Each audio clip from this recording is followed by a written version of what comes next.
Պարտատոմսերը շատ տարածված ներդրում են, բայց շատերի համար դրանք անհասկանալի են։ Այսօր եկեք պարզենք, թե ինչ է պարտատոմսը եւ ինչպես կարող է օգտակար լինել ձեր ներդրումային պորտֆելի համար։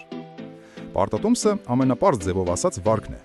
Դուք գումար եք տալիս ընկերությանը կամ պետությանը, իսկ նրանք ձեզ տոկոս են տալիս այդ գումարի համար։ Ընկերությունները եւ պետությունները հաճախ են պարտատոմսեր թողարկում եւ ուզում են գումար հավաքել նոր նախագծի համար կամ ընթացիկ ծախսերը ծածկելու համար։ Որոշ մարդիկ պարտատոմսեր են գնում, որովհետև ուզում են իրենց գումարը պահպանել եւ միաժամանակ փոքր-ինչ եկամուտ ստանալ։ Պարտատոմսերը համարվում են բաժնետոմսերից ավելի ապահով, եւ շատերը դրանք օգտագործում են ու իրենց ներդրումները տարբեր ուղղություններով բաժանում։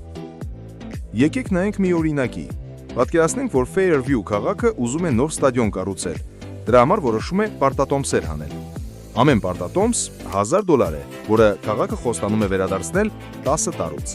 Քաղաքը խոստանում է տարեկան 2% տոկոս տալ։ Պարտատոմսերի աշխարհում այն անվանում են կուպոն։ Մի մարդ գնում է պարտատոմս $1000-ով։ Հիմա ինչ է լինում։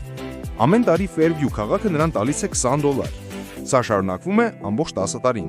Երբ 10 տարին անցնում է, մարդը վերադարձնում է պարտատոմսը, իսկ քաղաքը վերադարձնում է նրա $1000-ը։ Սա լավ գործարք էր երկուսի համար էլ։ Քաղաքը ստացավ գումար ստադիոն կառուցելու համար, մարդը ստացավ կանոնավոր տոկոս 10 տարի եւ վերջում էլ իր գումարը ետ ստացավ։ Հետևիր մեզ, եղիր ֆինանսապես գրագետ։